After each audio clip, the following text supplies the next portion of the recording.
ಅದರಿಂದ ನೀವೆಲ್ಲರೂ ಈ ಚಾನಲ್ ಒಳಗೆ ಹೊಂದಾಣಿಕೆ ಮಾಡ್ಕೊಳ್ಳಿ.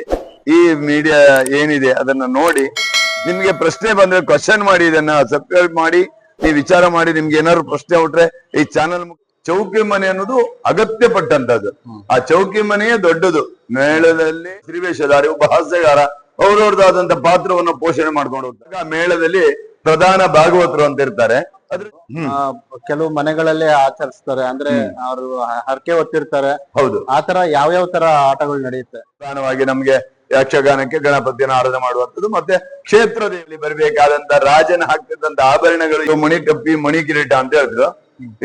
ಇದನ್ನ ಕೆಂಪು ಕ್ಯಾದಿಗೆ ಮುಲ್ಲೆ ಅಂತ ಹೇಳ್ತಾರೆ. ಹಿಂದೆ ರಾಜರ ಕಾಲದಲ್ಲೆಲ್ಲ ಅಶ್ವಮೇಧ ಯಾಗದ ಕುದುರೆ ಅಂತ ಹೇಳಿ, ಯಾಗ ಯಜ್ಞಕ್ಕೆ ಅಂತೇಳಿ ಕುದುರೆ ನೇಮಿಸಿ ಬಿಡ್ತಿದ್ರು. ಸ್ಟಡಿ ಮಾಡಿ ಕಳಿಸುವಂತದ್ದು ಯಕ್ಷಗಾನ ಸಂಪ್ರದಾಯ. ಕೊನೆ ನಿಲ್ಸುವ ನೋಡಿ, ನಾವು ಯಾರು ಈ ಮೇಳದಲ್ಲಿ ದೇವರ ಪೂಜೆ ಆಗಿ ಯಾವ ತರ ನಡೆಸ್ಕೊಡ್ತೀರಿ? ದೇವ್ರ ಪೂಜೆ ಅಂದ್ರೆ ಜೊತೆಗೆ ಈ ಪರಮಾತ್ಮನನ್ನು ಈ ದೇವಸ್ಥಾನದ ಸಂಜೆ ತಗೊಂಡು ಹೋಗಿ ಪ್ರತ್ಯೇಕವಾಗಿ ಒಂದು ಸಿಂಹಾಸನ, ಹಾಗೆ ಹಿಮ್ಮೇಳದ ಭಾಗವತರು ಕೂತ್ಕೊಳ್ಳಿಕ್ಕೆ ಅದಕ್ಕೆ ಮಂಚ. ಅದಕ್ಕಿಂತ ಹಾಗೆ ಒಂದನೇ ವೇಷಧಾರಿ ಯಾರು ಅಂತ ಪ್ರಶ್ನೆ ಮಾಡುವಾಗ ಭಾಗವತರು ಬರ್ತಾರೆ. ಯಾಕಂದ್ರೆ ಎರಡೂ ಕಡೆ ದೀಪ ಉರಿತಾ ಇರುತ್ತೆ. ಯಾಕಂದ್ರೆ ಈ ದುರಭ್ಯಾಸದ ವಿರೋಧಿ ನಾನು. ಡ್ರಿಂಕ್ಸ್ ಇದೆಲ್ಲ ಮಾಡ್ಬೇಕಾಗ ಅಗ್ರಿಮೆಂಟ್ ಮಾಡ್ಕೊಳ್ತಾರೆ 6 ತಿಂಗಳು. ಈ ಇದ್ರಲ್ಲಿ ಮೊನ್ನೆ ಈಗ ಶನೀಶ್ವರ್, ನೀವು ಹನುಮಂತ್, ನೀವು ಕ್ವಶನ್ ಬಹಳ ಚೆನ್ನಾಗಿ ಇಡ್ತೀರಿ. ನನಗೆ ಕ್ವಶನ್ ಇಡುವರ್ ಬೇಕು. ಕ್ವಶನ್ ಇಡುದು. Hello, so welcome back to our channel.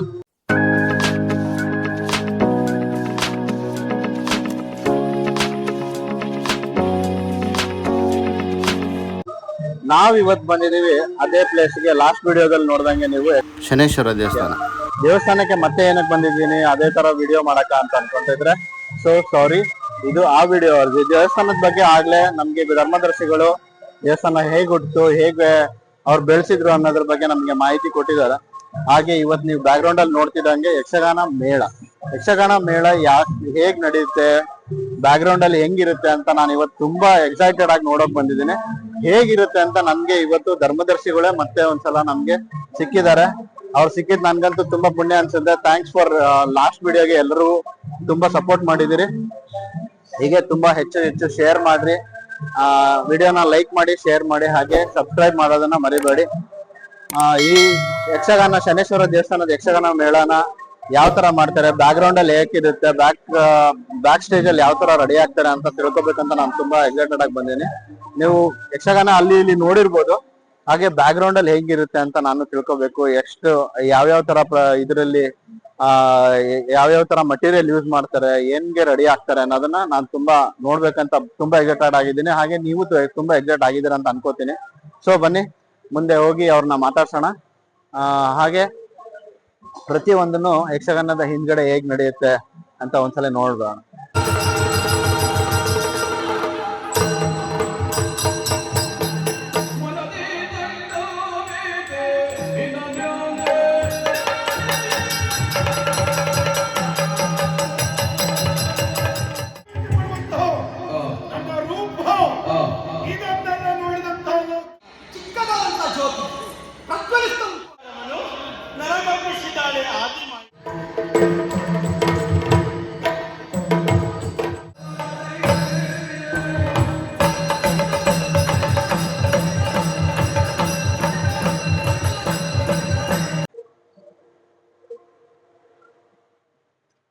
Pujara ನಮಸ್ಕಾರ. ಮತ್ತೆ ನಿಮ್ಗೆ ನಮ್ ಚಾನಲ್ಗೆ ಸ್ವಾಗತ.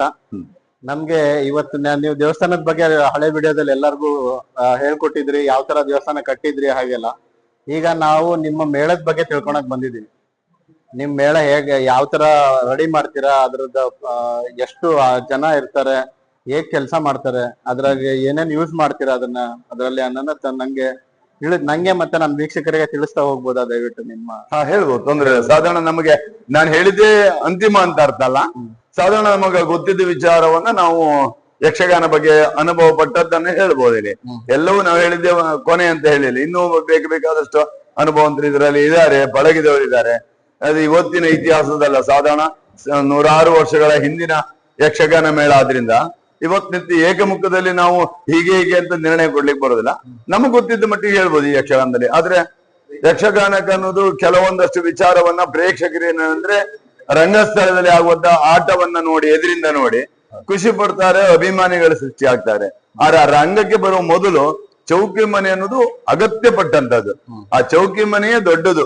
ಮೇಳದಲ್ಲಿ ವಿಶೇಷವಾಗಿ ಕಂಡು ಬರುವಂತ ಚೌಕಿ ಮನೆ. ಚೌಕಿ ಮನೆಯ ಗುಟ್ಟು ಹೆಚ್ಚಿನ ಪ್ರೇಕ್ಷಕರಿಗೋ ಸಾರ್ವಜನಿಕರಿಗೂ ಅದ್ರ ಬಗ್ಗೆ ಗೊತ್ತಿಲ್ಲ.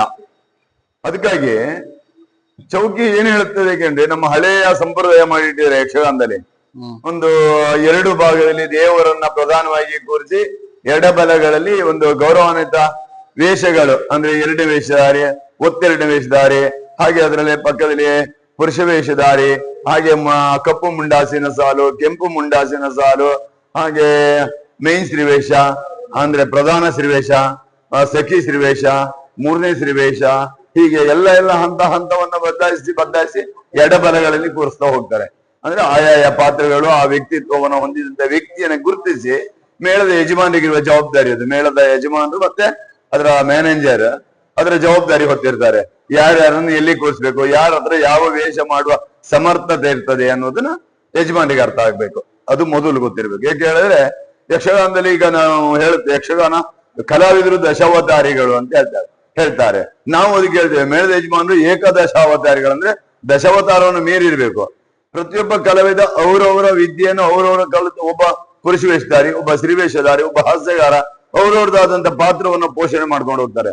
ಅದೆಲ್ಲವನ್ನ ಗುರುತಿಸಿ ಅವರವರ ಯೋಗ್ಯತೆಗೆ ಸರಿಯಾದಂತ ವೇಷವನ್ನು ಕೊಡುವಂತ ಸಾಮರ್ಥ್ಯ ಆ ಸಂಚಾಲಕ ಆಗಿರ್ಬೋದು ಅಥವಾ ಯಜಮಾನ ಆಗಿರ್ಬೋದು ಅವನಿಗೆ ಗೊತ್ತಿರ್ಬೇಕು. ಹಾಗೆ ಈ ಚೌಕಿಯಲ್ಲಿ ಆ ನಿರ್ಣಯಗಳಾಗಿರ್ತದೆ. ಯಾರ್ಯಾರಿಗೆ ಎಲ್ಲೋ ಯಾರಿಗೆ ಯಾವ ಪಾತ್ರ, ಯಾವ ಪ್ರಸಂಗದಲ್ಲಿ ಯಾವ ಪಾತ್ರಗಳು ಬರುತ್ತೆ. ಆ ಪಾತ್ರಗಳು ಬಂದಾಗ ಮೇಳದಲ್ಲಿ ಪ್ರಧಾನ ಭಾಗವತರು ಅಂತ ಇರ್ತಾರೆ. ಅದ್ರ ಜೊತೆಗೆ ಪ್ರಧಾನ 2ನೇ ಮುಖ್ಯ ವೇಷಧಾರಿ ಅಂತ 2ನೇ ವೇಷ, ಅವರಿಬ್ರು ನಿರ್ಣಯ ಮಾಡ್ತಾರೆ ಯಾರ್ಯಾರಲ್ಲಿ ಯಾವ ವೇಷಗಳನ್ನ ಮಾಡ್ಲಿಕ್ಕೆ ಸಾಧ್ಯತೆ ಉಂಟು, ಯಾರ್ಯಾರಿಗೆ ಯಾವ ವೇಷ ಮಾಡುವಂತ ಸಮರ್ಥನೆ ಉಂಟು ಅಂತ ನೋಡಿ ಆ ದಿನ ಪ್ರಸಂಗದಲ್ಲಿ ಬರುವಂತ ವೇಷಗಳನ್ನ ಅವ್ರಿಗೆ ಬರೀತಾರೆ. ಈ ಯಕ್ಷಗಾನ ಮೇಳಗಳು ನಡೆಯೋದು ಕೆಲವು ಮನೆಗಳಲ್ಲೇ ಆಚರಿಸ್ತಾರೆ. ಅಂದ್ರೆ ಅವರು ಹರಕೆ ಹೊತ್ತಿರ್ತಾರೆ. ಹೌದು. ಆತರ ಯಾವ್ಯಾವ ತರ ಆಟಗಳು ನಡೆಯುತ್ತೆ? ಅದಕ್ಕೆ ಈ ಯಕ್ಷಗಾನ ಮೇಳದಲ್ಲಿ 2 ವಿಧಾನ. ಈ ಅಭಿಮಾನಿಗಳ ಮೇಳ ಬೇರೆ, ಭಕ್ತಾದಿಗಳ ಮೇಳ ಬೇರೆ. ಈ ಭಕ್ತಾದಿಗಳು ಅಂದ್ರೆ ಸಾರ್ವಜನಿಕ ಭಕ್ತಾದಿಗಳು ತಮ್ಮ ಕಷ್ಟವನ್ನ ಪರಿಹಾರ ಮಾಡಲಿ, ದೇವರೇ ನಾನು ನಿನ್ನ ಬೆಳಕಿನ ಸೇವೆ ನಮ್ಮ ಮನೇಲಿ ಮಾಡಿಸ್ತೇವೆ ಅಂತ ಹರಕೆ ಹೇಳ್ಕೊಂಡಿರ್ತಾರೆ. ಅದು ಭಕ್ತಾದಿಗಳ ಮೇಳ. ಕೆಲವೊಂದು ವಿಚಾರವಾದ ಮಾಡುವ ಹೇಳುವ ಹಾಗೆ ಕಾಲಮಿತಿ ಯಾವುದಕ್ ಬೇಕು? ಅಭಿಮಾನಿಗಳ ಮೇಳಕ್ ಬೇಕು. ಅವ್ರು ಎಷ್ಟೊತ್ತು ಒಂದ್ ಸ್ವಲ್ಪ ಹೊತ್ತು ಯಕ್ಷಗಾನ ನೋಡಿ ಮನಸ್ಸಿಗೆ ಸಂತೋಷ ಪಟ್ಟು ಅವ್ರ ಮನೆಗೆ ಹೋಗುವವರು. ಈ ಹರಕೆ ಮೇಳ ಹೇಗೆ ಕೇಳಿದ್ರೆ ಅದು ಒಂದು ಯಾಗ ಯಜ್ಞ ಮಾಡಿದ ಹಾಗೆ. ಪ್ರಥಮ ಹಂತದಲ್ಲಿ ಕ್ಷೇತ್ರದ ದೇವರ ಸೇವೆ ಮಾಡಿ, ಪ್ರಧಾನ ಹಂತದಲ್ಲಿ ಅಕ್ಕಪಕ್ಕದಲ್ಲಿ ಮಾಡಿ ಆ ಹರಕೆದಾರರ ಮನೆಗೆ ಮೇಳ ಹೋಗ್ತದೆ. ಅದು ಸಂಪ್ರದಾಯ ಇದೆ. 10 ದಿವಸ 15 ದಿವಸ ಎಲ್ಲ ನಾನ್ ವೆಜ್ ಬಿಟ್ಟು ಪೂಜಾರಾಧನೆ ಮಾಡಿ ಮನೆ ಪರಿಶುದ್ಧತೆಯಲ್ಲಿ ಇಟ್ಕೊಂಡು ಸಂಸಾರಿಕರು ಕುಟುಂಬಸ್ಥರು ಒಳ್ಳೆ ರೀತಿಯಾಗಿದ್ದು ಆ ಮೇಳ ಬಂದಾಗ ಬೆಳಿಗ್ಗೆ ಅವ್ರ ಮನೆಯಲ್ಲಿ ಆ ಗಣಪತಿ ದೇವರನ್ನ ಕೂರಿಸಿ ತಾಳಮದ್ಲೆ ಅಂತ ಹಾಕ್ಬೇಕು. ತಾಳಮದ್ಲೆ ಹಾಕುವಾಗ ಮೊದಲು ಅವ ಆಟ ಬುಕ್ ಮಾಡುವನು ಹಾಗೆ ಕ್ಷೇತ್ರಕ್ಕೆ ಬಂದು 2 ಎಲೆ ಅಡಿಕೆನ ಇಟ್ಟು ಒಂದು ವೀಳ್ಯವನ್ನು ಕೊಡ್ಬೇಕು. ದೇವರೇ ನನ್ನ ಮನೆಯಲ್ಲಿ ನಿನ್ನ ಸೇವೆ ಮಾಡ್ತೇನೆ, ನೀನ್ ಬಂದು ನನ್ನ ಮನೆಯನ್ನ ಉದ್ಧಾರ ಮಾಡುವಂತ ಪ್ರಾರ್ಥನೆ ಇಡ್ಬೇಕು. ಆ ರೀತಿ ಪ್ರಾರ್ಥನೆ ಇಟ್ಟು ವೀಳ್ಯ ಕೊಟ್ಟು ಹೋದ ಮೇಲೆ ಅವರಿಗೆ ನಿರ್ಣಯ ಕೊಡ್ತೇವೆ ನಾವು ಯಕ್ಷಗಾನದ ಬಗ್ಗೆ. ಆ ನಿರ್ಣಯ ಕೊಟ್ಟಾಗ ಆ ನಿರ್ಣಯದಲ್ಲಿ ಅವ್ರು ಏನ್ ಮಾಡ್ತಾರೆ, ಅಲ್ಲಿ ಆ ದಿನಗಳ ಶುದ್ಧಾಚಾರ್ಯದ್ದು ಮೇಳವನ್ನ ಕರೆಸಿ ಬೆಳಿಗ್ಗೆ ತಾಳಮದ್ದಳೆ ಅಂತ ಮಾಡ್ತೇವೆ. ದೇವರು ಗಣಪತಿ ಪ್ರಧಾನವಾಗಿ ನಮ್ಗೆ ಯಕ್ಷಗಾನಕ್ಕೆ ಗಣಪತಿಯನ್ನು ಆರಾಧನೆ ಮಾಡುವಂಥದ್ದು. ಮತ್ತೆ ಕ್ಷೇತ್ರ ದೇವರು ಯಾವ್ಯಾವ ಮೇಳ ಇದೀಗ ನಮ್ದು ಶನೀಶ್ವರ ಮೇಳ ಇದ್ರೆ ಶನಿ ದೇವರನ್ನ ಪ್ರಧಾನ, ದುರ್ಗಾ ಪರಮೇಶ್ವರ ಇದ್ರೆ ದೇವಿಯನ್ನ ಪ್ರಧಾನ ಮಾಡಿ ಯಾವ ಕ್ಷೇತ್ರ ದೇವತೆಗಳು ಅಂತ ಅವರು ನೃತ್ಯ ಜೊತೆಗೆ ಹೀಗೆ 2-3 ದೇವರುಗಳಿಂದ ಆ ಮನೆಯೊಳಗಿಟ್ಟು ತಾಳಮದ್ಲೆ ಮಾಡಿ ಕಲಾವಿದರು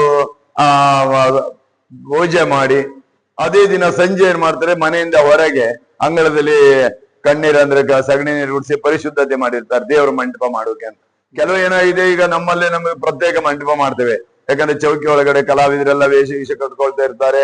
ಮತ್ತೆ ಅದ್ರ ಮಧ್ಯೆ ಭಕ್ತಾದಿಗಳು ಬರ್ತಾ ಇರೋದು, ಇವರು ಅವರೊಳಗೆ ಬೇಡ, ಕಲಾವಿದರು ಚೌಕಟ್ಟಿನಲ್ಲೇ ಇರ್ಲಿ, ಚೌಕಿಯಲ್ಲೇ ವೇಷ ಮಾಡ್ಕೊಳ್ಳಿ ಅನ್ನೋ ಉದ್ದೇಶಕ್ಕೆ ನಾವು ಬದಲಾಯಿಸ್ತೇವೆ. ಈಗ ಧರ್ಮಸ್ಥಳ ಮೇಳ, ನಮ್ಮ ಮೇಳ, ಕೆಲವೊಂದು ಮೇಳಗಳಲ್ಲಿ ದೇವರ ಮಂಟಪವನ್ನು ಪ್ರತ್ಯೇಕ ಭಕ್ತಾದಿಗಳಿಗಾಗಿ ಅಳವಡಿಸಿದ್ದೇವೆ. ಕೆಲವು ಏನ್ ಮಾಡಿದರೆ ಚೌಕಿಯಲ್ಲೇ ಮೊದಲಿಂದ ನಡೆದು ಬಂದ ಸಂಪ್ರದಾಯ ಬಿಡಬಾರ್ದು ಅಂತ ಹೇಳಿ ಚೌಕಿಯಲ್ಲೇ ದೇವರನ್ನ ಕೂರಿಸ್ತಾರೆ. ಅವ ಸಂಜೆ ಹೊತ್ತಲ್ಲಿ ಮಂಟಪ ಮಾಡಿದ್ರೆ ಮಂಟಪ, ಇಲ್ಲ ಅಂದ್ರೆ ಆ ಚೌಕಿಗೆ ಸಂಜೆ ಹೊತ್ತು ದೇವರ ತಂದು ಕೂರಿಸಿ ಅಲ್ಲಿ ಭಕ್ತಾದಿಗಳನ್ನ ಕರೆಸಿ ಒಂದು ಪ್ರಥಮ ಗಣಪತಿ ಪೂಜೆ ಮಾಡಿ ನೋಡಿ. ಅದು ಸಂಪ್ರದಾಯ ಇದೆ. ದೇವರ ಪೂಜೆ ಆಗಿ ಆ ಗಣಪತಿ ಮಂಗಳಾರತಿ ಆದಾಗ ಸಂಗೀತಗಾರನಿಗೆ ಪ್ರಥಮ ಅಂದ್ರೆ ಭಾಗವತರಿಗೆ ಆ ವೀಳ್ಯ ಎಲೆ ಮತ್ತೆ ವೀಳ್ಯದ ಎಲೆ, ಬಾಳೆಹಣ್ಣು, ಆ ನೈವೇದ್ಯವನ್ನು ತಗೊಂಡೋಗಿ ಕೊಟ್ಟು ಆಯ್ತು ನಾನು ರಂಗಸ್ಥಳಕ್ಕೆ ಅಪ್ಪಣೆ ಅಂತ ಭಾಗವತರಿಗೆ ಹೇಳ್ತಾರೆ, ಅದಕ್ಕೆ ದೇವರ ಅಪ್ಪಣೆ ಅಂತೇಳಿ ಕಲಾವಿದರು ಹೇಳ್ತಾರೆ. ಈ ಅಪ್ಪಣೆಯನ್ನು ತಗೊಂಡು ಯಕ್ಷಗಾನವನ್ನು ಶುರು ಮಾಡುವಂತದ್ದು ನಮ್ಮ ಯಕ್ಷಗಾನದ ಸಂಪ್ರದಾಯ.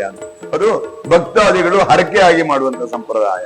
ಮತ್ತೆ ಈ ಬೇರೆ ಮೇಳಗಳಲ್ಲಿ ಕೆಲವೆಲ್ಲ ಹರಕೆ ಅನ್ನೋದಕ್ಕಿಂತ ಕೆಲವೊಂದಷ್ಟು ಅಭಿಮಾನಿಗಳ ಮೇಳ ಇದೆ, ಅದು ಅಷ್ಟು ಸಂಪ್ರದಾಯ ಶಾಸ್ತ್ರಬದ್ಧವಾಗಿ ಆಚರಣೆ ಮಾಡ್ಬೇಕಂತೇನಿಲ್ಲ. ಅಂದ್ರೆ ಅಭಿರುಚಿಗಾಗಿ ಮಾಡುವಂತ ವ್ಯವಸ್ಥೆಯಲ್ಲಿ ಅದೇನೋ ಒಂದು ಹೊಂದಾಣಿಕೆಯಲ್ಲಿ ನಡೀತದೆ. ಅದನ್ನ ಆರೋಪ ಅಂತ ಹೇಳಲಿಕ್ಕೆ ಬರುದಿಲ್ಲ ಅದನ್ನೆಲ್ಲ. ಹಾಗೆ ಈ ಯಕ್ಷಗಾನದಲ್ಲಿ ಯಾವ್ಯಾವ ತರ ವಸ್ತುಗಳು ಉಪಯೋಗಿಸ್ತಾರೆ ಅಂತ ನಮ್ಗೆಲ್ಲ ತೋರಿಸ್ಬೋದು ಅಂತ. ಯಕ್ಷಗಾನದಲ್ಲಿ ತುಂಬಾ ರೀತಿಯ ವಸ್ತುಗಳು ಬರುತ್ತೆ. ಯಾಕೆ ಕೇಳಿದ್ರೆ ಅದನ್ನ ನಾವು ಹಿಂದೆ ರಾಜರ ಕಾಲದಲ್ಲಿ ಬರಬೇಕಾದಂತ ರಾಜನ ಹಾಕ್ತಿದ್ದಂತ ಆಭರಣಗಳು ಏನು ಅನ್ನೋದನ್ನ ನಾವು ಯಕ್ಷಗಾನದಲ್ಲಿ ಇವತ್ತು ನೋಡ್ಬೇಕಾಗ್ತದೆ. ನಮ್ಗೆ ಇತಿಹಾಸದಲ್ಲಿ ಪುರಾಣದಲ್ಲಿ ನಾವು ರಾಜ ಹಾಗಿದ್ದಂತೆ, ರಾಜ ಹೀಗಿದ್ದಂತೆ, ಮಹಾರಾಣಿಯರು ಹಾಗಿದ್ದಂತ ಕಥೆ ಆಗ್ತದೆ. ಆದ್ರೆ ಇವತ್ತು ಅದು ಅಷ್ಟು ಆಭರಣದ ಮಾಡೋಕಾಗದೇ ಇದ್ರು ಮರದ ವಸ್ತುವಿಗೆ ನಾವು ಬೇಗಡೆಯನ್ನ ಹಾಕಿಸಿ ಆಭರಣ ರೂಪ, ಬಂಗಾರದ ರೂಪವನ್ನು ಮಾಡಿಸಿ ಅದಕ್ಕೆ ಈಗ ಸೊಂಟದಲ್ಲಿ ವೀರಗಸೆ ಅಂತ ಅಲ್ಲಿ ನೋಡಿ ಅದಿದೆಯಲ್ಲ, ಅದನ್ನ ವೀರಗಸೆ ಅಂತ ಹೇಳ್ತಾರೆ. ಹಾಗೆ ಇನ್ನೊಂದು ಎದೆಹಾರ ತೋರಿಸಿ, ಅದಕ್ಕೆ ಎದೆಹಾರ ಅಂತಾರೆ. ಮತ್ತೊಂದು ಅದನ್ನ ವೀರಗಸೆ ಅಂತ ಹೇಳ್ತಾರೆ. ಇನ್ನೊಂದು ಆಚೆಗಿದೆ ಹಾಗೆ ವೀರಗಸೆ ಅಂತ ಹೇಳ್ತಾರೆ ಅದನ್ನ. ಆಮೇಲೆ ಅದನ್ನ ಎದೆಹಾರ ಅಂತಾರೆ. ಇನ್ನು ಭುಜಕೀರ್ತಿ ಅಂತ ಉಂಟು, ಎರಡು ಭುಜ ಕಟ್ಟುವಂತಹದ್ದು. ಮತ್ತೆ ಅದರಲ್ಲಿ ಕಿರೀಟ, ಹಾಗೆ ಕೈ ಚಿನ್ನ, ತೋಳ್ ಚಿನ್ನ, ಹೀಗೆ ಆಭರಣಗಳನ್ನ ಅಂತ ಹೇಳ್ತೇವೆ. ಮತ್ತೆ ಎಲ್ಲದಕ್ಕಿಂತ ವಿಶೇಷವಾಗಿ ಯಕ್ಷಗಾನ ಪ್ರತಿಯೊಬ್ಬ ಕಲಾವಿದನು ಕಾಲುಗೆಜ್ಜೆ ಪ್ರಧಾನವಾದದ್ದು. ಗೆಜ್ಜೆ ಯಕ್ಷಗಾನಕ್ಕೆ ಶ್ರೇಷ್ಠವಾದದ್ದು. ಅದು ಅಗತ್ಯವಾಗಿ ಈಗ ಯಾವುದೇ ರೂಪದ ವೇಷ ಮಾಡುದು, ಈಗ ನಾರದ ಮಾಡಿದವನಿಗೆಲ್ಲ ಆಭರಣ ಹಾಕ್ಬೇಕಂತಿಲ್ಲ, ದೂತ ಮಾಡುವವನ ಆಭರಣ ಹಾಕ್ಬೇಕಂದ್ರೆ ಹಾಗಂತೇಳಿ ಅವನ ಕಾಲಗೆಜ್ಜೆ ಕರೆದ್ರೆ ಯಾರು ರಂಗಸ್ಥಳ ಪ್ರವೇಶ ಮಾಡೋಕೆ ಅಧಿಕಾರ ಇಲ್ಲ. ಇದು ಗೆಜ್ಜೆ ಪ್ರಧಾನವಾದದ್ದು. ಅದಕ್ಕೆ ಗೆಜ್ಜೆ ಸೇವೆ ಅಂತಾನೆ ಹೇಳ್ತಾರೆ. ಯಕ್ಷಗಾನ ಅನ್ನೋದು ಗೆಜ್ಜೆ ಸೇವೆ ಅನ್ನೋದೇ ಹಳೆಯ ಸಂಪ್ರದಾಯದಲ್ಲಿ ಇರುವಂತ ವಿಚಾರ. ಹಾಗೆ ಕಿರೀಟ ಅದ್ರ ಬಗ್ಗೆ. ಕಿರೀಟಗಳು ಹಾಗೆ ರಾಜನಿ ಈಗ ಇದು ಯಕ್ಷಗಾನ ಕಿರೀಟ, ಇದು ಮಣಿ ಟಪ್ಪಿ, ಮಣಿ ಕಿರೀಟ ಅಂತ ಹೇಳಿದ್ರು. ಇದು ಪಾಲ್ಟು ವೇಷಗಳು, ಈ ಪ್ರಭಾವಳಿ ಎಲ್ಲ ಬರುತ್ತೆ. ಇದೆಲ್ಲ ರಾಜ ಕಿರೀಟ, ರಾಜರು ಸಂಪ್ರದಾಯಬದ್ಧವಂತ ರಾಜಾದಿರಾಜರು ನಡೆಸುವಂತ ಒಂದು ವೇಷದ ಕಿರೀಟ ಅಂತ ಹೇಳ್ತಾರೆ. ಪ್ರಭಾವಳಿ ಅಂದ್ರೆ ಹಿಂದ್ಗಡೆ ಬರುತ್ತಲ್ಲ. ಪ್ರಭಾವಳಿ ಅಂದ್ರೆ ನೋಡಿ, ಇದು ಬ್ಯಾಕ್ ಸೈಡ್ ಬಂದಿ ನೋಡಿ, ಇದು ಹಿಂದ್ಗಡೆ ಬಂದು ಇದಕ್ಕೆ ಪ್ರಭಾವಳಿ ಅಂತ ಹೇಳ್ತಾರೆ. ಅರ್ಥ ಏನಕ್ಕೆ ಅಂದ್ರೆ ಆ ಯಕ್ಷಗಾನ ಸಂಪ್ರದಾಯದಲ್ಲಿ ಈಗ ಅದ್ರ ಜೊತೆಗೆ ಈಗ ಕ್ಯಾದ್ಗಿ ಮುಲ್ಲೆ, ಮುಂಡಾಸು, ಇದಕ್ಕೆಲ್ಲ ಇದು ಸಣ್ಣದು, ಇದನ್ನ ಕಪ್ಪು ಕ್ಯಾದ್ಗಿ ಮುಲ್ಲೆ ಅಂತಾರೆ. ಇನ್ನೊಂದಿದೆ ಇದರಲ್ಲಿ, ಇದನ್ನ ಕೆಂಪು ಕ್ಯಾದ್ಗಿ ಮುಲ್ಲೆ ಅಂತ ಹೇಳ್ತಾರೆ. ಇನ್ನಿದೆ ಇದರಲ್ಲಿ ದೊಡ್ಡದು ಬರುತ್ತೆ, ಕೆಂಪು ಮುಂಡಾಸು, ಕಪ್ಪು ಮುಂಡಾಸು ಅಂತ ಹೇಳ್ತಾರೆ. ಅದ್ರ ಅರ್ಥ ಏನ್ ಹೇಳ್ತೀವಿ ಕೇಳಿದ್ರೆ, ಇದು ಕಪ್ಪು ಕ್ಯಾದ್ಗಿ ಮುಲ್ಲೆ ಹಾಕುವಾಗ ಈ ಧಾರ್ಮಿಕ ಮತ್ತೆ ಪ್ರಾಮಾಣಿಕ ಒಂದು ನ್ಯಾಯಸಮ್ಮತವಾದಂತ ರಾಜಾಡಳಿತವನ್ನ ನಡೆಸುವಂತ ರಾಜರ ಮಕ್ಕಳು ಹಾಕುವಂತದ್ದು ಕಪ್ಪು ಕ್ಯಾದ್ಗಿ ಮುಲ್ಲೆ. ಈ ದುಷ್ಟ ಪ್ರವೃತ್ತಿಯನ್ನು ಹೊಂದಂತ ರಕ್ಕಸರ ಮಕ್ಕಳೆಲ್ಲ ಇರ್ತಾರೆ, ಕ್ರೂರ ಸ್ವಭಾವವನ್ನು ಹೊಂದ ಅಂತವ್ರ ಮಕ್ಕಳಿಗೆ ಕೆಂಪು ಕ್ಯಾದ್ಗಿ ಮುಲ್ಲೆ ಅಂತ ಹಾಕ್ತಾರೆ. ಅಲ್ಲಿ ಆ ಬಣ್ಣದ ಮೇಲೆ ಅವರ ಪ್ರವೃತ್ತಿಗಳು, ಅವರ ಗುಣಗಳನ್ನ ಯಕ್ಷಗಾನ ಪ್ರಕಟ ಮಾಡುತ್ತೆ. ಅದರ ಜೊತೆಗೆ ಮುಂಡಾಸು ಹಾಕ್ತೇವೆ, ಕಪ್ಪು ಮುಂಡಾಸು ಮತ್ತೆ ಕೆಂಪು ಮುಂಡಾಸು ಅಂತ ಹೇಳಿ ಹೇಳ್ತೇವೆ. ಅದರಲ್ಲೂ ಹಾಗೆ ಈಗ ರಾವಣ ನಾವು ವಿಚಾರ ಹೋದ್ರೆ ಅವ ನಿಜವಾಗಿ ಕಿರೀಟ ಹಾಕುವ ನಮ್ಮ ಯಕ್ಷಗಾನ ಸಂಪ್ರದಾಯದಲ್ಲಿ. ಅಲ್ಲಿ ಸುಂದರ ರಾವಣ ಅಂತ ಮಾಡಿದ್ರು. ಅಂದ್ರೆ ಈ ಸೀತೆಯನ್ನ ಪುನಃ ಅವಳ ಮನವೊಲಿಸ್ಲಿಕ್ಕೆ ಹೋಗುವ ಆ ಹೊತ್ತು ಅವನಿಗೆ ಮುಂಡಾಸು ಹಾಕ್ಬೇಕು. ಅದ್ರ ಅರ್ಥ ಏನ್ ಕೇಳಿದ್ರೆ, ಅದು ಆ ರೂಪವನ್ನ ಅಲಂಕಾರ ಭರಿತವಾಗಿ ಕಾಣುವಾಗ ಕೆಂಪು ಮುಂಡಾಸು ಅಂದ್ರೆ ಅವರ ಪ್ರವೃತ್ತಿಗೆ ಸರಿಯಾಗಿ ಆ ವಿಚಾರಗಳನ್ನ ಅಲ್ಲಿ ಅಳವಡಿಸುವಂಥದ್ದು ಈ ಕಿರೀಟ ತೋರಿಸ್ತದೆ. ಅದ್ರ ಜೊತೆಗೆ ಈ ಕಿರೀಟ ಅಗತ್ಯ ನಮ್ದು ಮೊದ್ಲಿಂದ ನಡೆದ ಕ್ಯಾದ್ಗಿ ಮುಲ್ಲೆ ಅನ್ನೋ ಕಿರೀಟ ಇದೆ ನೋಡಿ. ಕಿರೀಟ ಹಾಗೆ ರಾಜ ಆಡಳಿತವನ್ನು ನಡೆಸುವಂತ ಸಾಮಂತ ರಾಜರಿರ್ಬೋದು, ಸಾಮಂತ ರಾಜರೆಲ್ಲರೂ ಕಿರೀಟವನ್ನು ಬಳಸ್ತಾರೆ, ಚಕ್ರವರ್ತಿಗಳು ಕಿರೀಟವನ್ನು ಬಳಸ್ತಾರೆ. ಅದರಲ್ಲಿ ದುಷ್ಟ ಪ್ರವೃತ್ತಿಯನ್ನು ಹೊಂದಿದವರನ್ನ ಮತ್ತೆ ವರಬಲಾನ್ವಿತ ರಕ್ಕಸರಿಗೆಲ್ಲ ಪ್ರಭಾವಳಿ ಕಿರೀಟ ಹಾಕ್ತಾರೆ. ಅಂದ್ರೆ ಅವರು ವೈಯಕ್ತಿಕ ಶಕ್ತಿಯಿಂದ ಇನ್ನೊಂದು ಶಕ್ತಿ ಅವರಲ್ಲಿ ಅಳವಡಿಸ್ಕೊಂಡಿದೆ ಅನ್ನೋದನ್ನ ಪ್ರಭಾವಳಿ ಮುಖಾಂತರವಾಗಿ ಯಕ್ಷಗಾನದಲ್ಲಿ ಪ್ರಕಟ ಮಾಡ್ತಾರೆ. ಹಾಗೆ ಈಗ ಕರ್ಣನಿಗೆ ಹಾಕ್ತಾರೆ, ಮುಂಡಾಸ ಹಾಕ್ತಾರೆ, ಅದು ಪಾಕು ಅಂತ ಹೇಳ್ತಾರೆ. ಹಿಂದ್ಗಡೆ ನೆರಿ ಬರುತ್ತೆ, ಆ ನೆರಿನ ಹಾಕೋದಿಲ್ಲ, ನೆರಿಗೆಯನ್ನ ಹಾಕೋದಿಲ್ಲ. ಯಾಕೆ ಹಾಕೋದಿಲ್ಲ ಯಾಕೆಂದ್ರೆ ವೈಯಕ್ತಿಕ ರಾಜ ಅವನಲ್ಲ, ಅಂಗದೇಶಾಧಿಪತಿ, ಇನ್ನೊಬ್ಬ ಆಳಿದ ರಾಜ್ಯವನ್ನು ನಡ್ಸ್ಕೊಂಡು ಹೋಗುವ ಜವಾಬ್ದಾರಿ ತೋರಿಸಿದ್ರಿಂದ ಅವನಿಗೆ ಅಂಗರಾಜ್ಯ, ಅರ್ಧ ರಾಜ್ಯದ ಅಧಿಪತಿತ್ವ ಅಂತ ಹೇಳೋದನ್ನ ಕ್ಯಾದ್ಗಿ ಮುಂಡಾಸನ ತೋರಿಸಿ ಪಾಕನ ಹಾಕಿ ಹಿಂದೆ ನೆರಿ ಕೊಡುದಿಲ್ಲ. ಇದು ಯಕ್ಷಗಾನದಲ್ಲಿ ಬಹಳ ವಿವರಣೆ ಮಾಡಿ ಕೊಡ್ತಾರೆ. ಅದು ಅರ್ಥ ಮಾಡ್ಕೊಂಡ್ರೆ ಮಾತ್ರ ಗೊತ್ತಾದ. ಆ ರೀತಿಯಲ್ಲಿ ಅಂಗರಾಜ್ಯಾಧಿಪತಿ ಅಂತ ಹೇಳ್ತಾರೆ, ವೈಯಕ್ತಿಕ ರಾಜನಲ್ಲ ಅನ್ನೋದನ್ನ ತೋರಿಸ್ತಾರೆ. ಹಾಗೆ ಈ ಮೇಳದಲ್ಲಿ ಇಷ್ಟೊಂದು ಐಟಮ್ಗಳು ಇರ್ತಾವಲ್ಲ, ಇದನ್ನೆಲ್ಲ ಇವತ್ತು ದೇವಸ್ಥಾನದಲ್ಲೇ ನಡೀತಾ ಇದೆ. ಹೌದು. ಬೇರೆ ಕಡೆ ಇಲ್ಲಿ ದೇವಸ್ಥಾನದಲ್ಲಿ ಮಾತ್ರ ನಡೆಯುತ್ತಾ ನಿಮ್ಮ ಮೇಳದಲ್ಲಿ? ಇಲ್ಲ, ನಮ್ಮ ಮೇಳ ಏನಕ್ಕಿಂತ 6 ತಿಂಗಳ ತಿರುಗಾಟ. ಇದು ಅದೇ ಹೇಳ್ತಲ್ಲ ನಾನು, ಈ ಯಕ್ಷಗಾನ ಕಾಲಮಿತಿ ಮಾಡುವ ವಿಚಾರ ಬಂದಾಗ ಅದೇ ಇದು ಒಂದು ಯಜ್ಞ. ಈ ದೇವಸ್ಥಾನದಿಂದ ಒಂದು ಹಿಂದೆ ರಾಜರ ಕಾಲದಲ್ಲೆಲ್ಲ ಅಶ್ವಮೇಧ ಯಾಗದ ಕುದುರೆ ಅಂತೇಳಿ ಯಾಗ ಯಜ್ಞಕ್ಕಂತೇಳಿ ಕುದುರೆ ನೇಮಿಸಿ ಬಿಡ್ತಿದ್ರಂತೆ. ಅದೇ ಒಂದು ಆಧಾರದಲ್ಲಿ ಯಕ್ಷಗಾನವು ಹಾಗೆ ಪರಮಾತ್ಮನ ಹೆಸರು ಹೇಳಿ ಒಂದು ಕ್ಷೇತ್ರದಿಂದ ಮೇಳವನ್ನ ಕಟ್ಟಿ ಪ್ರಥಮ ದೇವರ ಸೇವೆ ನಮ್ಮಲ್ಲಿ ಮಾಡ್ತಾರೆ. ಮತ್ತೆ ಕೆಲವೊಂದು ಅದ್ರಲ್ಲಿ ಒಂದು ಉದಾಹರಣೆ ಇದೆ. ಯಕ್ಷಗಾನ ದೇವಸ್ಥಾನದಲ್ಲಿ ಮಾಡಿದಾಗ ಕೆಲವರು ಹೇಳುವುದುಂಟು, ಅವರು ಮರುದಿನ ಮುಕ್ತೇಶ್ವರ ಮನೆ ಆಟ, ಅದ್ರ ಮರುದಿನ ಮತ್ತೊಬ್ಬರ ಸಂಬಂಧಿಕರ ಮನೆ ಯಕ್ಷಗಾನ ಅವ್ರು ಅದಲ್ಲ, ಅದು ದೊಡ್ಡವರು ಅಂತ ಮಾಡುದಿಲ್ಲ. ಯಾಕೆಂದ್ರೆ 6 ತಿಂಗಳ ಕಾಲ ಇವತ್ತು ಕೊನೆ ನಮ್ದು ದೇವ್ರ ಸೇವೆ. ಇವತ್ತು ಆಟ ಮಾಡಿ ನಿಲ್ಸಿ ಬಿಟ್ರೆ ಇನ್ನು ನವೆಂಬರ್ 23ಕ್ಕೆ ಮೇಳ ಹೊರಡುದು. ನವೆಂಬರ್ 23ವರೆಗೆ ಇಲ್ಲಿ ಮಳೆಗಾಲದಲ್ಲಿ ಎಲ್ಲ ಬದಿಗಿಟ್ಟಿರುತ್ತೆ ನಾವು ವೇಷಭೂಷಣಗಳು, ಸಾಮಾನುಗಳು. ಮತ್ತೆ ಕಲಾವಿದರು ಮನೆಯಲ್ಲೆಲ್ಲ ರೆಸ್ಟ್ ತಗೊಂಡು ಅವ್ರದ್ದಾದಂತ ವೈಯಕ್ತಿಕ ಜೀವನದ ಕೆಲಸದಲ್ಲಿ ಅವರು ಪಳಗಿರ್ತಾರೆ. ಪುನಃ ಈ ಯಕ್ಷಗಾನ ದಾರಿ ಬರ್ಬೇಕಾದ್ರೆ ಕಡಿಮೆ ಅಂದ್ರೆ ಒಂದು 3 ದಿನ ಆದ್ರೂ 4 ದಿನ ಬೇಕು. ಆ ರಂಗ ಪ್ರವೇಶ ಮಾಡಿ ಕೈ ಕಾಲುಗಳು, ತಾಳಮೇಳಗಳು. ಯಕ್ಷಗಾನ ಹಾಗೆ ಪಂಚಸ್ವರದ ಇಂಚರದಿ ಅಂತ ಹೇಳ್ತಾರೆ ನೋಡಿ. ಸಾಹಿತ್ಯ ಅನ್ನೋದು ಅಗತ್ಯವಾಗಿ ಯಕ್ಷಗಾನದಲ್ಲಿ ಪ್ರಕಟ ಆಗುತ್ತೆ. ಪ್ರತಿ ಒಂದು ಅಕ್ಷರಕ್ಕೊಂದು ತಾಳವನ್ನ ಭಾಗವತ ಬಾರಿಸಿ ತೋರಿಸ್ತಾನೆ. ಆ ಪ್ರತಿ ಅಕ್ಷರಕ್ಕೆ ತಾಳದಲ್ಲಿ ಏನ್ ನುಡಿಸಿ ತೋರಿಸ್ತಾನೆ ಭಾಗವತ, ಅದೇ ರೀತಿಯಲ್ಲಿ ಆ ಮದ್ದಳೆಗಾರರನ್ನು ನುಡಿಸ್ತಾರೆ. ಆ ಮದ್ದಳೆಯ ನುಡಿಗೆ ಅನುಸರಿಸಿ ಶ್ರುತಿ ಅದಕ್ಕೆ ಸರಿಯಾಗಿ ಹಾರ್ಮೋನಿಯಂ ಇಟ್ಕೊಂಡಿರ್ತಾರೆ, ಲಯಬದ್ಧವಾಗಿ ಆ ಶ್ರುತಿಯನ್ನ ಅಳವಡಿಸ್ಕೊಂಡು. ಈ ಚಂಡೆಗಾರ ಮದ್ದಳೆಯ ಆಧಾರದ ಮೇಲೆ ಚಂಡೆಯನ್ನು ಬಾರಿಸ್ತಾ ಇರ್ತಾನೆ. ಆ ಚಂಡೆ ಮತ್ತೆ ಮದ್ದಳೆಯ ಸರಿಯಾಗಿ ಕಲಾವಿದ ತನ್ನ ಹೆಜ್ಜೆ ಹಾಕ್ತಾ ಇರ್ತಾನೆ. ಅದಕ್ಕೆ ಕಾಲುಗೆಜ್ಜೆ, ಭಾಗವತನ ಸ್ವರ, ಶ್ರುತಿ ಮತ್ತೆ ಚಂಡೆ, ಮದ್ದಳೆ, ತಾಳ, ಈ ಪಂಚ ಸ್ವರಗಳಿರ್ತದಲ್ಲಿ 5 ಸ್ವರಗಳನ್ನು ಒಂದು ಗುಂಪಾಗಿ ಪಾಯಿಂಟ್ ಮಾಡಿ ತೋರಿಸುವಂತಹದ್ದು, ಅದನ್ನ ಪ್ರಕಟ ಮಾಡ. ಅದಕ್ಕೆ ಪಂಚ ಸ್ವರಗಳು ಯಕ್ಷಗಾನದಲ್ಲಿ ಪಂಚಮಂ ಕಾರ್ಯಸಿದ್ಧಿ ಅಂತ ಇದೆ. ಕಾರ್ಯವನ್ನ ಸಿದ್ಧಿ ಮಾಡಿ ತೋರಿಸ್ತಾರೆ. ಅದು ಯಕ್ಷಗಾನದಲ್ಲಿ ಬರುವಂತ ಸಂಪ್ರದಾಯ. ಮತ್ತೆ ಒಂದು ಅಕ್ಷರವನ್ನು ಬಿಡದೆ ಪ್ರತಿ ಅಕ್ಷರಗಳನ್ನ ಯಾವ ರೀತಿ ಏರಿಳಿತ ಅಕ್ಷರವನ್ನು ಅದೇ ರೀತಿ ಬಳಸುವಂತ ಒಂದು ವಿಚಾರ ಇದ್ರೆ ಯಕ್ಷಗಾನದಲ್ಲಿ ಮಾತ್ರ ಅದು ಭಾಗವತರ ಬಾಯಲ್ಲಿ ಮಾತ್ರ ಆ ರೀತಿ ಏನು ಅಕ್ಷರ ಬರುತ್ತೆ ಅದನ್ನ ಇಳಿ ಅಕ್ಷರವನ್ನು ಇಳಿಸಿ ಹೇಳ್ತಾರೆ, ಏರಕ್ಷರ ಏರಿಸಿ ಹೇಳ್ತಾರೆ, ಕಟ್ಟಕ್ಷರನ್ನ ಕಟ್ಟು ಮಾಡಿ ಭಾಗವತಿಗೆ ಮಾಡುವಂಥದ್ದು ಭಾಗವತರಿಗೆ ಮಾತ್ರ ಅದು ಜ್ಞಾನ ಬಿಟ್ರೆ ಮತ್ತೆ ಯಾರಿಗೂ ಅದು ಅರ್ಥ ಆಗುತ್ತೆ ಅಂತ ಒಂದು ಯಕ್ಷಗಾನ ಒಳಗೊಂಡು.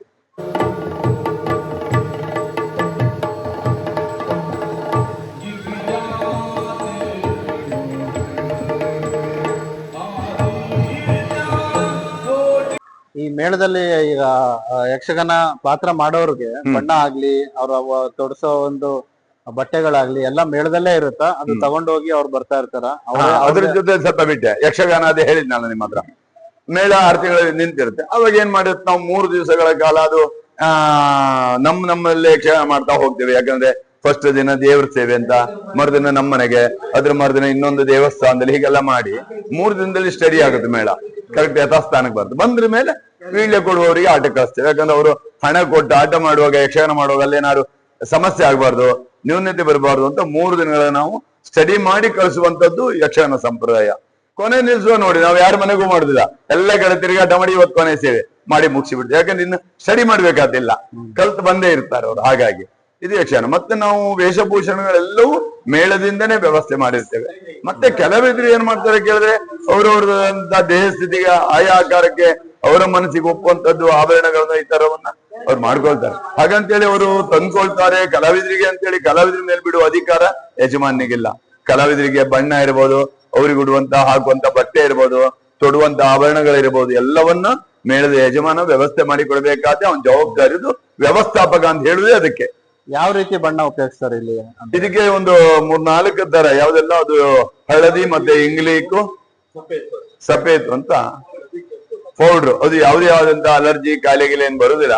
ಅದು ಒಳ್ಳೆ ವ್ಯವಸ್ಥಿತವಾಗಿ ಪೂರ್ವಜರಿಂದ ನಡೆಬಂದದ್ದು. ಇವತ್ತು ಅದೇ ಬಣ್ಣ ಬಿಟ್ಟು ಬೇರೆ ಬಣ್ಣಗಳನ್ನ ಅಳವಡಿಸಲಿಕ್ಕೆ ಅವಕಾಶ ಕೊಡುದಿಲ್ಲ. ಯಾಕಂದ್ರೆ ನಾಳೆ ಕಾಯಿಲೆ ಅಲರ್ಜಿ ಬರುತ್ತೆ. ಇಲ್ಲಿವರೆಗೆ ನಡೆಬಂದದ್ದು ಏನಾಗಿಲ್ಲ. ಹಾಗಾಗಿ ಅದೇ ಬಣ್ಣಗಳನ್ನ ಅಳವಡಿಸ್ತಾ ಇತ್ತು. ನಮ್ದು ಹಳೆ ಸಂಪ್ರದಾಯ ಯಾವ್ದು ಬಿಟ್ಟು ಹೋಗ್ಲಿಕ್ಕೆ ಆಗ್ಲಿಲ್ಲ. ಯಕ್ಷಗಾನದಲ್ಲಿ ಈಗ ಹಾರ್ಮೋನಿಯಂ ಅಂತ ಹೇಳಿ ಕೆಲವರು ಹೇಳುವ ಕರೆಂಟಿನ ಇಟ್ಟಿರ್ಬೋದು, ಯಾವ್ದಿಟ್ಟು ಶ್ರುತಿಯೇ ಅದೇ ಯಕ್ಷಗಾನದ್ದೇ ಶ್ರುತಿ ಇಡಬೇಕು. ಹಾಗೆ ಎಲ್ಲವೂ ಹಳೆ ಸಂಪ್ರದಾಯದಲ್ಲಿ ಯಕ್ಷಗಾನ ಇದೆ.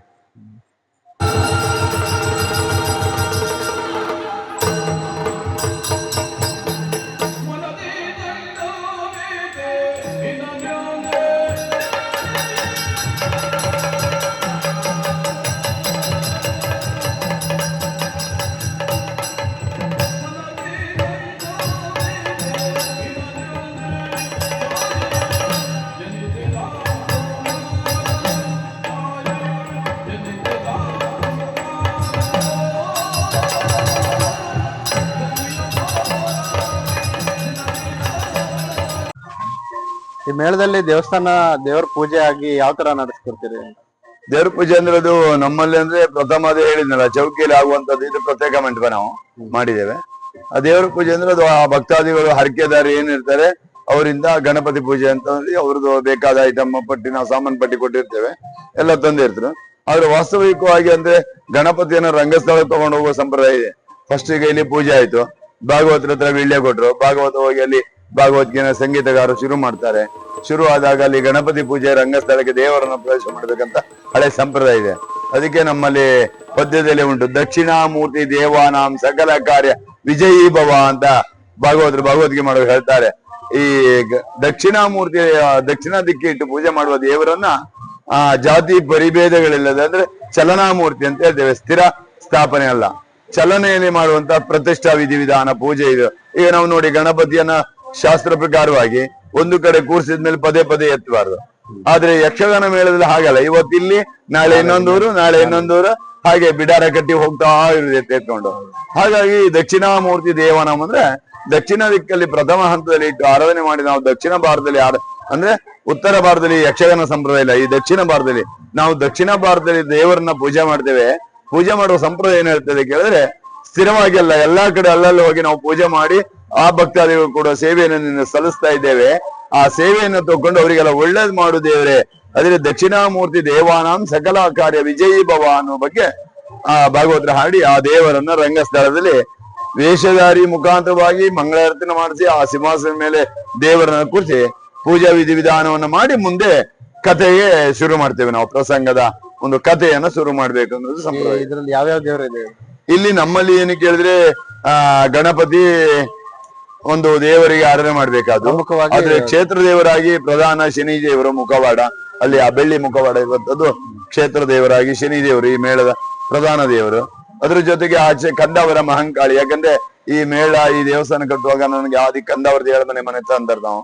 ಆ ಮನೆ ತಂದಲ್ಲಿ ಹುಟ್ಟಿ ಬಂದ ಮಗನಿಗೆ ನನ್ನ ದೇವಿ ದೇವಸ್ಥಾನ ಮಾಡು, ಮೇಳ ಮಾಡಿ, ನಿಂಗೆ ಒಳ್ಳೇದಾಗ್ತು ಮಗನೇ ಅಂತ ದೇವಿಯ ಮಾರ್ಗದರ್ಶನ ಆಗಿತ್ತು.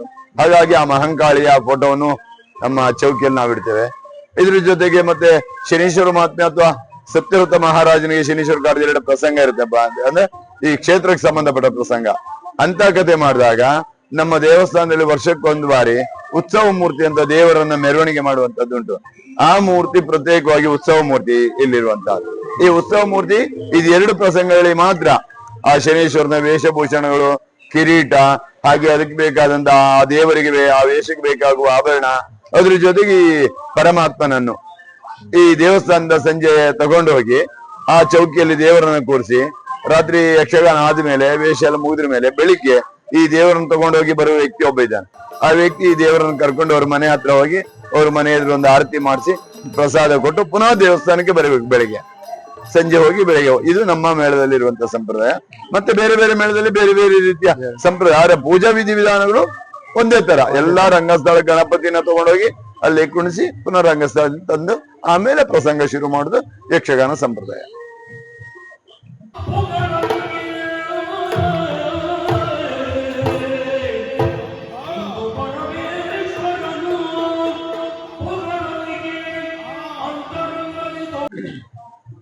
ಸೊ ಯಕ್ಷಗಾನ ಮೇಳ ಅಂದ ತಕ್ಷಣ ಬಂದ ತಕ್ಷಣ ಯಕ್ಷಗಾನ ನಡಿಬೇಕು ಅಂದ ತಕ್ಷಣ ಪ್ರಮುಖವಾಗಿ ಕಾಣೋದೇ ಈ ರಂಗಸ್ಥಳ.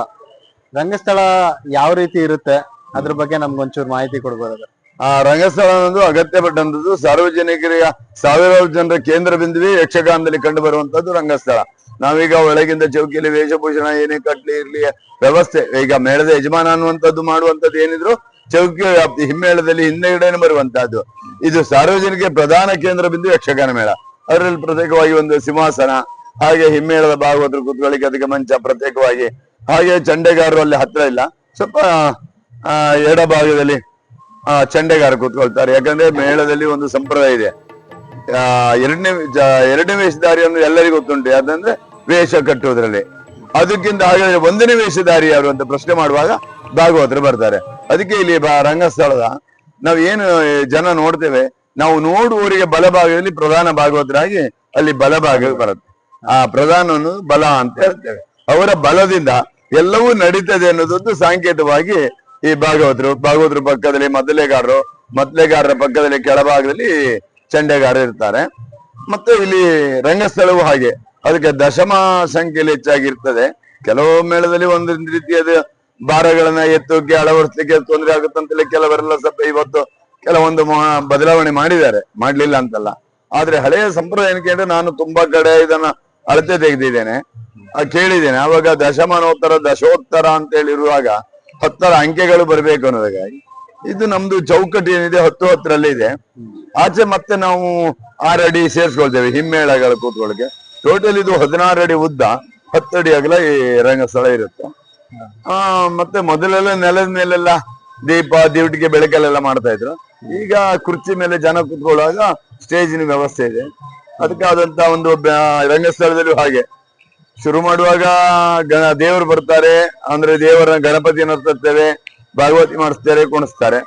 ಯಕ್ಷಗಾನ ಎಲ್ಲ ಮುಗಿದು ವೇಷ ಆಟ ಗಿಟ ಮುಗಿದು ಕೊನೆ ಆಗುತ್ತಲ್ಲ, ಕೊನೆಗೆ ಲಾಸ್ಟ್ ಆಗುವಾಗ್ಲೂ ಹಾಗೆ ಈ ದೇವಸ್ಥಾನ ರಂಗಸ್ಥಳದ ಎಡಬಲಗಳಲ್ಲಿ ಹರಕೆ ಆಟ ಇದ್ದಾಗ ನಮಗೆ ಇದು ಹರಕೆ ಯಕ್ಷಗಾನ ಅನ್ನೋದೊಂದು ಗುರ್ತ. ಯಾಕಂದ್ರೆ ಎರಡೂ ಕಡೆ ದೀಪ ಉರಿತಾ ಇರುತ್ತೆ. ಒಂದು ದೀಪ ಉರಿತಾ ಇದೆ ಅಂದ್ರೆ ಅದು ಹರಕೆ ಅಲ್ಲ, ಸಾರ್ವಜನಿಕರು ಅಥವಾ ಊರರು ಯಾರೋ ಒಂದು ವೈಯಕ್ತಿಕವಾಗಿ ಯಕ್ಷಗಾನ ಮಾಡಿದ್ದಾರೆ ಅನ್ನೋದು ನಮಗೆ ಅದು ಸಂಕೇತ ತೋರಿಸ್ತದೆ. 2 ದೀಪ ಉರಿತಾ ಇದೆ ಅಂದ್ರೆ ಇದು ಯಾವ್ದೋ ಒಂದು ವ್ಯಕ್ತಿಗಳು ಹರಕೆಯಿಂದ ಮಾಡ್ತಾ ಇದ್ದಾರೆ ಅಂತ ಎಡಬಲಗಳೇ ದಿವಟಿಗೆ ದೀಪ ಉರಿತಾ ಇರುತ್ತೆ. ಆ ಯಕ್ಷಗಾನ ಮುಗಿದ ಮೇಲೆ 2 ದಿವಟಿಗೆ ದೀಪ ರಂಗಸ್ಥಳಕ್ಕೆ ಬರ್ಬೇಕು. ರಂಗಸ್ಥಳದ ಆಚೆ ಈಚೆ ನಿಂತು ಆ ವೇಷಧಾರಿ ಅಲ್ಲಿ ಕೊನೆಯ ವೇಷಧಾರಿ ವೇಷಧಾರಿ ನಿಂತು ಆ ಹರಕೆ ಮಾಡಿಸಿದವರು ವೀಳ್ಳೆ ಕೊಟ್ಟು 2 ಎಲೆ ಅಡಿಕೆ ಆ ಹಣವನ್ನ ಇಟ್ಟು, ಹಣ ಆಫೀಸಿಗೆ ಕಟ್ಟಿದ್ದು ಅದೇನೋ ಪ್ರತ್ಯೇಕ, ಆ ಒಂದು ವೀಳ್ಳೆ ಅಂತ ಶಾಲೆ ಅದನ್ನ ಕೊಟ್ಟು ಆ ಕಲಾವಿದ ಹೇಳ್ಬೇಕು, ಇವತ್ತು ಈ ಜಾಗದಲ್ಲಿ ಈ ಮಾಡಿದಂತ ಯಕ್ಷಗಾನ ಹರಕೆ ಈ ಪರಮಾತ್ಮನ ಸನ್ನಿಧಾನ ನಮಗೆಲ್ಲ ದಕ್ಕಿತು ಅಂದ್ರೆ ನಮಗೆ ತೃಪ್ತಿ ಆಗಿದೆ ಎಂದು ಹೇಳಿದಾಗ ಅವರಿಗೆ ಅದು ಪುಣ್ಯ ಪ್ರಾಪ್ತಿ, ಪೂರ್ಣ ಪ್ರಾಪ್ತಿ ಅನ್ನೋದನ್ನ ಯಕ್ಷಗಾನದಲ್ಲಿ ಈ ರಂಗಸ್ಥಳದ ಸಂಪ್ರದಾಯವನ್ನು ತೋರಿಸ್ತಾರೆ. ಈ ಸಿಂಹಾಸನದ ಬಗ್ಗೆ ಏನಾದ್ರು ಹೇಳ್ಬೇಕಂದ್ರೆ, ಸಿಂಹಾಸನ ಅಂದ್ರೆ ಅದಕ್ಕೊಂದು ನಿಯಮ ಇದೆ. ಅದೇನು ದೊಡ್ಡ ಶಾಸ್ತ್ರೋಕ್ತವಾಗಿ ಏನು ಆಚರಣೆ ನಂಗೆ ಕಂಡು ಬರಲಿಲ್ಲ. ಆದ್ರೆ ವಾಸ್ತವವಾಗಿ ರಾಜ ನನಗೂ ಅದರಲ್ಲಿ ಅಳವಡಿಸ್ತಾರೆ, ಮೌನಿಗಳು ಇರ್ತಾರೆ. ಆದ್ರೆ ಹಿಂದೆ ಹಾಗೆ ಅಲ್ಲ, ರಾಜರ ಸಿಂಹಾಸನ ಅಂದ್ಮೇಲೆ ರಾಜನಾದವನೇ ಕೂತ್ಕೊಳ್ಬೇಕು. ಆದ್ರೆ ಇವತ್ತು ಅದು ಸ್ಥಿತಿಗಳು ಸ್ವಲ್ಪ ಬದಲಾವಣೆ ಹಂತಕ್ಕೆ ಬಂದಿದೆ. ಹಾಗಾಗಿ ಅದನ್ನ ಹೆಚ್ಚು ಇದು ಮಾಡಿ ಹೇಳಲಿಕ್ಕೆ ಬರುದಿಲ್ಲ. ಹೇಳಿದಾಗ ಅದಕ್ಕೆ ಮತ್ತೆ ಪ್ರಶ್ನೆ ಹುಡ್ತಾ ಹೋಗುತ್ತೆ, ಮತ್ತೆ ಗೊಂದಲಗಳು ಸೃಷ್ಟಿ ಆಗುತ್ತೆ. ಅಂತ ರೀತಿಯಲ್ಲಿ ನಾವು ಮಾತಾಡೋದು ಸರಿಯಲ್ಲ ಅಂದ್ಕೊಂಡು ಅದ್ರ ಬಗ್ಗೆ ಹೆಚ್ಚು ನಾನು ಒತ್ತು ಕೊಟ್ಟು ಮಾತಾಡ್ತಾ ಇಲ್ಲ. 17 ವರ್ಷಗಳ ಕಾಲ ಮೇಳ ಹೊರಡ್ತಾರಿಗಿಂತ ಇದ್ದ ಮಕ್ಕಳು ನಮ್ಮ ಮೇಳದಲ್ಲಿ ಇದ್ದಾರೆ ಇವತ್ತು.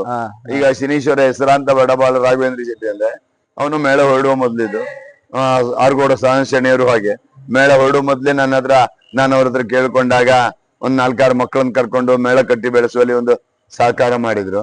ಹೀಗೆ ಹಲವಾರು ವಿಧಾನದಲ್ಲಿ ನಮ್ಗೆ ನಮ್ಮ ಮಕ್ಕಳು, ಈಗ ಸುಬ್ರಾಯಗೌಡ ಅಂತೇಳಿ ನಾವು ಮೇಳ ಮಾಡೋ ಪ್ರಥಮ ಅಡ್ವಾನ್ಸ್ ಅಂತ ಒಬ್ಬ ವ್ಯಕ್ತಿ ಕೊಡುತ್ತಲ್ಲ, ಕಟ್ಟುವಾಗ ಪ್ರಥಮ ವೀಳ್ಳೆ ಅಡ್ವಾನ್ಸ್ ಆಗಿ ಒಬ್ಬ ಕೊಟ್ಟ ಕಲಾವಿದ ಇವತ್ತು ನನ್ನೊಟ್ಟಿಗೆ ಕಲಾವಿದನಾಗಿದ್ದಾನೆ. ಎಲ್ಲರೂ ಇದ್ದಾರೆ ನಮ್ಮ ಮಕ್ಕಳು. 90% ನನಗೆ ಮೇಳ ಮಾಡುತ್ತಾಗಿಂದ ಇದ್ದವ್ರು ಎಲ್ಲರೂ ಇದ್ದಾರೆ. ಮಧ್ಯ ಮಧ್ಯ ಮಧ್ಯ ಸ್ವಲ್ಪ ಜನ ಆಚೆ ಈಚೆ ಬದಲಾವಣೆ ಮಾಡ್ತಾ ಇರ್ತವೆ. ಯಾಕಂದ್ರೆ ಜನರಿಗೆ ರುಚಿ ಬೇಕಾಗಿರುತ್ತೆ, ಸ್ವಲ್ಪ ಬದಲಾಯಿಸುತ್ತೆ, ಈಗೆಲ್ಲ ಇರುತ್ತೆ. ಮತ್ತೆ ಅವರು ಕೆಲವೊಂದು ಈ ನಮ್ಗೆ ಸ್ವಲ್ಪ ಕಡ್ಡಾಯ ಅನ್ಕೊಂಡು ಈ ದುರಭ್ಯಾಸದ ವಿರೋಧಿ ನಾನು. ಡ್ರಿಂಕ್ಸ್ ಇದೆಲ್ಲ ಮಾಡುವಾಗ ನಮ್ಮಲ್ಲಿ ಬಹಳ ಕಡ್ಡಾಯ, ಯಾವುದು ನಮ್ಮ ದೇವರು ಹಾಗೆ ತಕ್ಷಣ ತೊಂದರೆ ಬೀಳುತ್ತೆ. ಕೆಲವೊಂದು ಮೇಳಗಳಲ್ಲಿ ಸೂತ್ಕದವರೆಲ್ಲ ಇದ್ರ ಒಂದು ಯಕ್ಷಗಾನ ಮಾಡ್ತಾರೆ, ನಮ್ಮಲ್ಲಿ ಸೂತ್ಕದವರು ಬಂದು ಯಕ್ಷಗಾನ ಆಚರಣೆ ಮಾಡೋಕಿಲ್ಲ. ಅದ್ರ ಜೊತೆಗೆ ಮತ್ತೆ ನಮ್ಮ ದುರಭ್ಯಾಸಗಳು ಪ್ರವೇಶ ಬಹಳ ನಿಷೇಧ, ತುಂಬಾ ತೊಂದರೆ ಆಗುತ್ತೆ. ಆದ್ರೆ ತಪ್ಪು ಮಾಡಿದ್ರೆ ಬಿಡಿ, ಅದು ವಾಸ್ತವದಲ್ಲಿ ಇರುವುದೇ. ಆದ್ರೆ ನಾವು ಅದನ್ನ ಆದಷ್ಟು ಅವಾಯ್ಡ್ ಮಾಡ್ತಾ ಇದ್ದೇವೆ. ಈ ರೀತಿ ನಡೀತಾ ಇರೋದು. ಈ ಯಕ್ಷಗಾನ ಮೇಳ ಮಾಡಕ್ಕೆ ಒಬ್ರು ಹರಕೆ ಹೊರಬೇಕು, ಹರಕೆ ಹೊತ್ತಿರ್ತಾರೆ. ಆ ಹರಕೆ ಹೊತ್ತಿದ ಮೇಳ ಆಟ ಆಡ್ಸಕ್ಕೆ ಎಷ್ಟು ಖರ್ಚಾಗ್ಗುತ್ತೆ? ಅದು ಕೆಲವೊಂದಷ್ಟು ಅವರವರ ವ್ಯವಸ್ಥೆ ಮೇಲೆ ಬರ್ತದೆ. ಆದ್ರೆ ಯಕ್ಷಗಾನದ ವೀಳ್ಳಿ ಈಗ ನಮ್ಮಲ್ಲಿ ಈಗ ದೇವಸ್ಥಾನದಲ್ಲಿ ಮಾಡಿದ್ದಾರೆ. ಸಾಧಾರಣ ಒಂದು 100 ಜನ ಊಟ ವ್ಯವಸ್ಥೆ, ವೀಳ್ಯ, ಗಣಪತಿ ಸಾಮಾನು ಎಲ್ಲ ಸೇರಿ ಒಂದು 75-80 ಸಾವಿರ ರೂಪಾಯಿಗೆ ಯಕ್ಷಗಾನ ಆಗಿದೆ.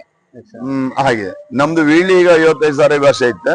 ಏನೋ ಸ್ವಲ್ಪ ಕಲಾವಿದರ ಸಂಬಳ ಏರ್ದಂಗು ಸ್ವಲ್ಪ ನಾವು ಶುರುವಿನಲ್ಲಿ 8,000 ರೂಪಾಯಿ ವೀಳ್ಯ ಸ್ಟಾರ್ಟ್ ಆದ ನಮ್ಮ ಮೇಳ.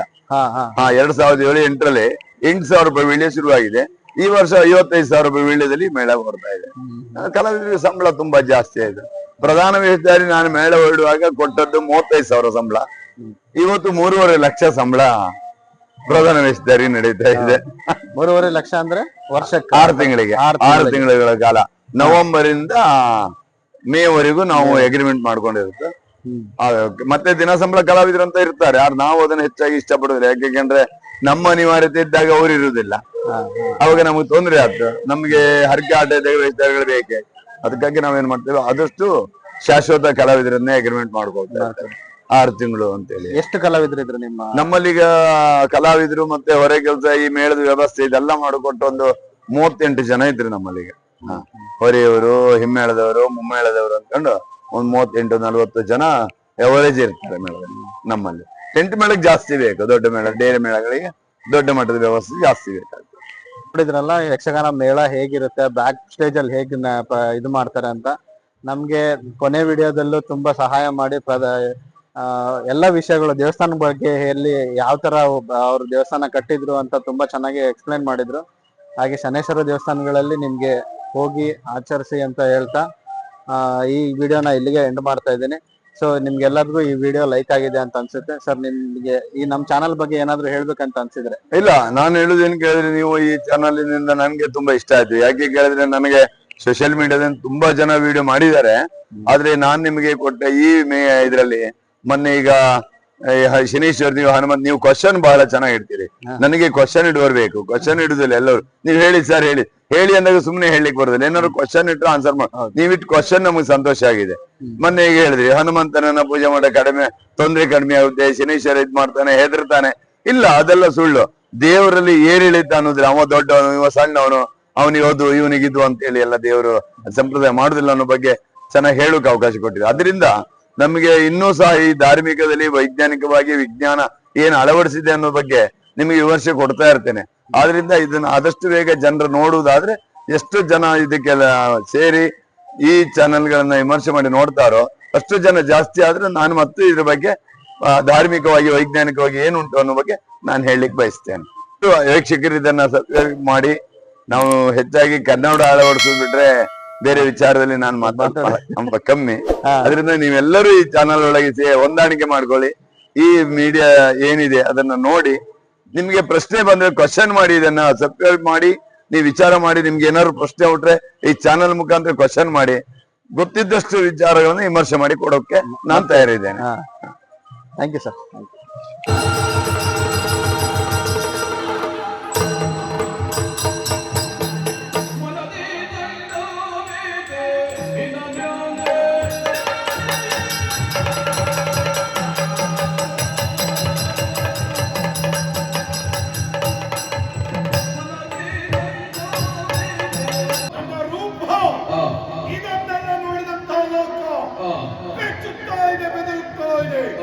ಧರ್ಮ ಪತನವಾಗುವ ಕಾಲದಲ್ಲಿ ಅಂತಹ ಧರ್ಮವನ್ನು ಉಳಿಸುವುದಕ್ಕಾಗಿ ಶ್ರೀಹರಿಯ ಮನದ ಸಂಕಲ್ಪ ಮಾತ್ರದಿಂದ